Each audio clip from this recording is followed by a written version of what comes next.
like to introduce my group to all of you. That is Dopa Myers.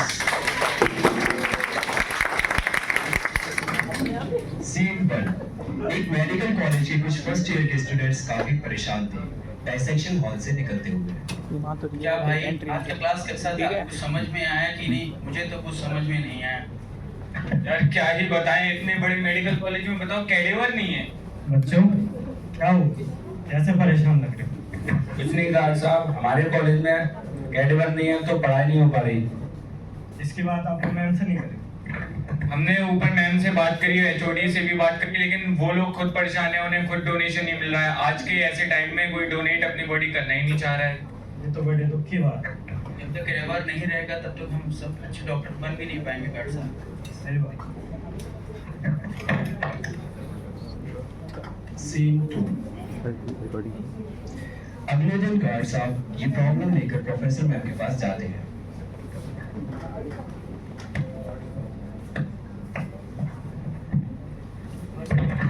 नमस्ते जी, बताइए guard साहब कैसे आना हो? मैम मैं देख रहा हूँ कि हमारे कॉलेज के कुछ बच्चे बहुत परेशान हैं और वो बात कर रहे हैं कि हमारे कॉलेज में कैडेवर की कमी है। जी मैं आपकी बात से बिल्कुल सहमत हूँ। मैं जान सकती हूँ कि बच्चों को एनाटॉमी पढ़ने में दिक्कत आ रही है क्योंकि एनाटॉमी एक प्रैक्टिकल हैंड ऑन सब्जेक्ट है जिसके लिए कैडेवर होना बहुत ज़रूरी है और हमारे कॉलेज में इस टाइम कोई कैडेवर नहीं है।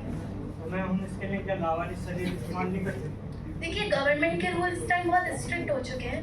पहले हम लावारिस बॉडीज़ को एज ए कैडेवर यूज़ कर लेते थे बट अब हमें उनकी एडॉप्सी करनी पड़ेगी जिसके बाद वो मेडिकल के किसी काम आएगी। अब तो बस एक ही चाह रहा है कि कोई बॉडी डोनेट कर दे, लेकिन आजकल अगर कोई बॉडी डोनेट भी करता है तो उसके साथ बहुत सारी बातें सोचनी पड़ती हैं। फैमिली के इमोशंस, आस पड़ोस के लोग क्या कहेंगे, ये सब सोच के कोई करना नहीं चाहता। अब हम देखते हैं बहुत सारे एनजीओ से हमारे कॉन्टेक्ट्स हैं। बाकी अगर आपके जानने में कोई ऐसा हो जो इस महान काम में हमारा सहयोग कर सके तो आप जरूर बताइए।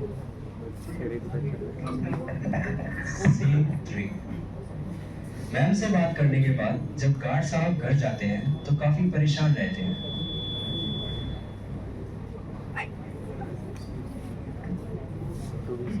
क्या हुआ जी, आप इतना परेशान क्यों लग रहे हैं? आज मेरी बात वहाँ उनका कहना चाहते हैं हमारे कॉलेज में कैडेवर की कमी है। उसकी कमी के होने के कारण वो अच्छे से सीख नहीं पा रहे और बिना कैडेवर के वो एक अच्छे डॉक्टर नहीं बन पाएंगे। ये सोचकर मैंने फैसला लिया है कि मैं अपनी मृत्यु के बाद अपने शरीर को किसी मेडिकल कॉलेज के लिए दान कर दूँगा। क्या ये आप क्या बोल रहे हैं? आपने इतना बड़ा फैसला अकेले कैसे ले लिया? क्या आपका शरीर सिर्फ आपका है, इस पर आपके परिवार का कोई अधिकार नहीं है? मैं तुम्हारी बात समझ रहा हूँ सुनीता, लेकिन ये फैसला मैंने बहुत सोच समझ के लिया है। वैसे भी मेरे मरने के बाद तुम इस शरीर का करोगे क्या? कहीं जला दोगे? इससे अच्छा मैंने ये फैसला लिया है कि मैं अपने शरीर को दूसरों के लिए दान कर दूंगा। जैसे हमारे बेटे की मृत्यु एक अच्छा डॉक्टर ना होने की वजह से हो गई, ताकि आगे चल के किसी और के साथ ये दुर्घटना ना हो, इसलिए मैं अपना शरीर बेदान करना चाहता हूँ। समाज इसके बारे में क्या बोलेगा हमसे? मैं आपकी बात से सहमत नहीं हूँ। और इसी के साथ सुनीता अपनी असहमति दिखाकर वहां से चली जाती है। सीन 5। अगले दिन गार्ड साहब कुछ एनजीओ वालों को फोन करके अपने घर पे बुलाते हैं।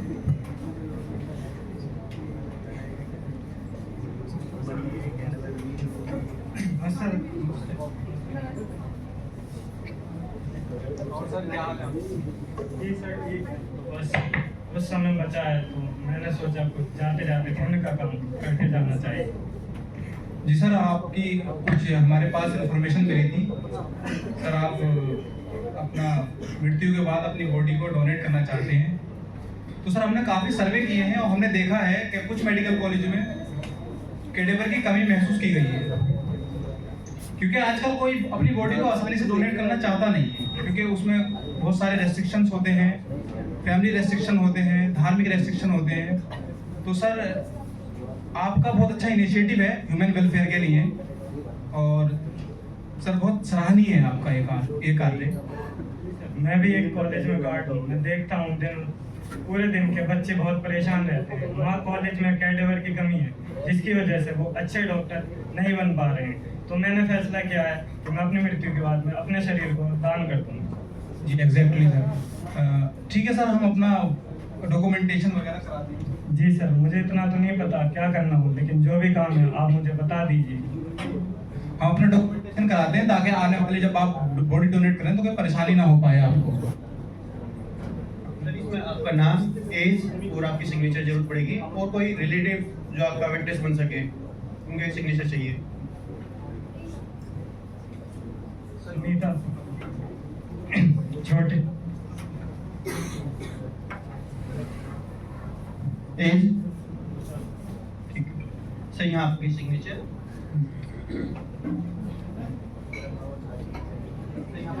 रिलेटिव्स के सिग्नेचर करा दीजिए।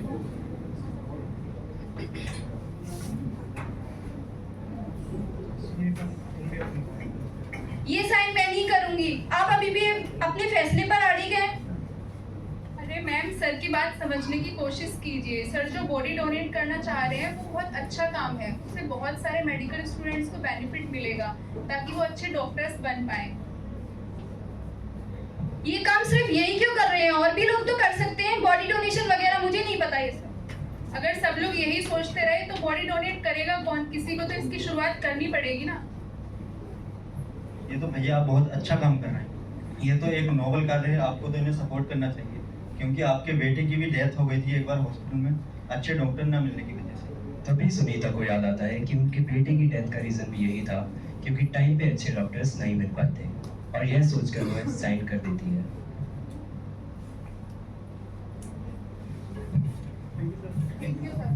सीन 7।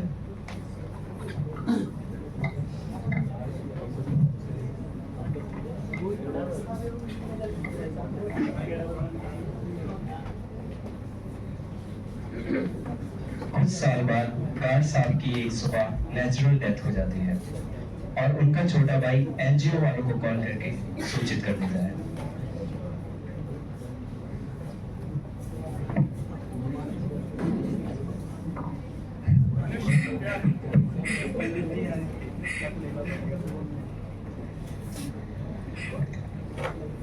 मनुष्य क्या है?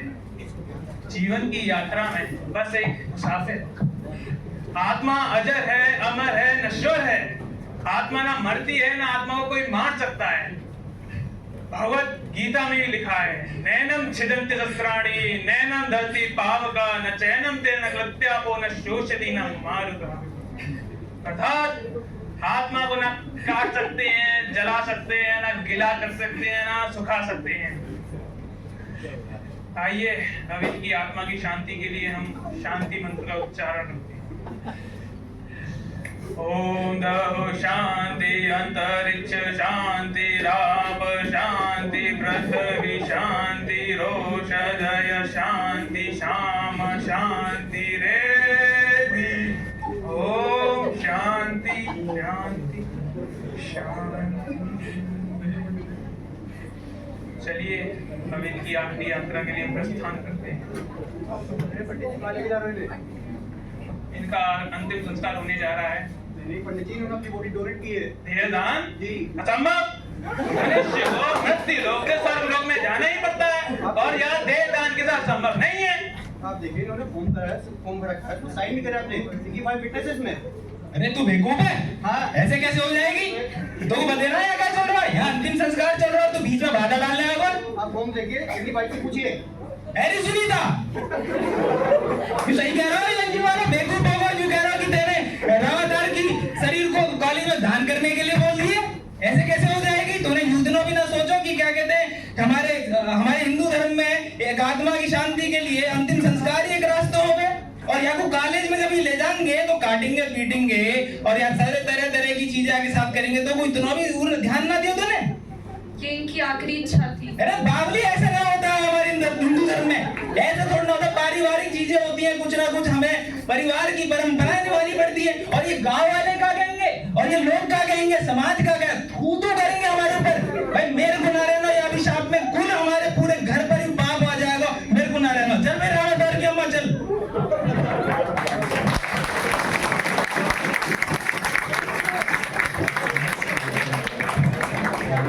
ले जाते हैं। Scene 9। कुछ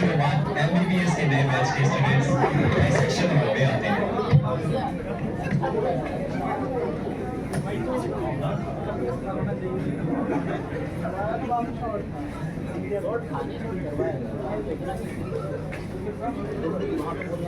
मॉर्निंग क्लास। जैसे कि आपको आज पता है कि हम आज आपका डाइजेशन का पहला क्लास है, तो जैसे कि आपको पता है कि डाइजेशन करने से पहले आप ये बताओ तुम लोग कर क्या रहे हो ये? हाँ सॉरी सर। नहीं, ये क्या है, मजाक चल रहा है? नहीं, मजाक चल रहा है यहाँ? तुम बताओ मुझे क्या मजाक चल रहा है यहाँ पे? यहाँ पे कैडबर रखा हुआ है और तुम्हें बिल्कुल रिस्पेक्ट नहीं है उसकी, छू रहे उसको। Sorry sir. आगे से मेरी क्लास में ऐसा म्यूजिक मुझे ना दिख जाए। पता है इन्होंने कितना बड़ा बलिदान करा है? जी सर। कितना ज्यादा बड़ा बलिदान है, तुमको इसको समझना चाहिए। आज के बाद ऐसा कभी ना हो जाए, ठीक है? जी सर। तो ठीक है, लेट्स कंटिन्यू द क्लास। अब हम क्लास कंटिन्यू करते हैं। इसी के साथ क्लास खत्म हो जाती है और सभी बच्चे क्लास से जाने लगते हैं।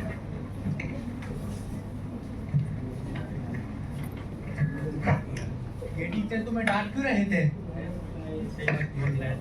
अरे तुम देख नहीं रहे हो ये इसकी क्या क्या मस्त जिंदगी है। ये तो लेटा हुआ है और हम इसके ऊपर चैप्टर पे चैप्टर पढ़े जा रहे हैं।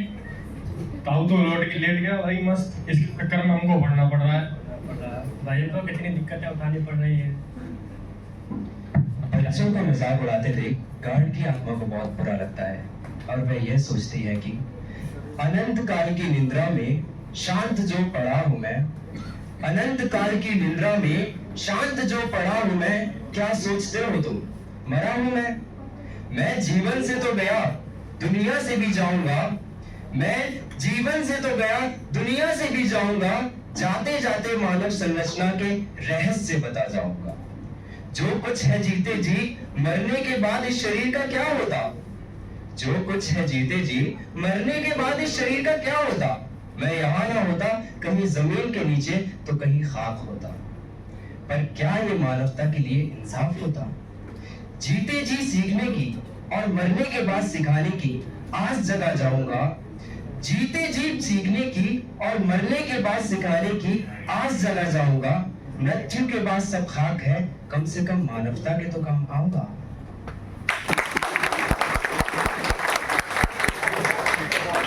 अब मैं हमारे ग्रुप के कैप्टन मोहित को स्टेज पर बुलाना चाहूंगा फॉर अ स्पीच।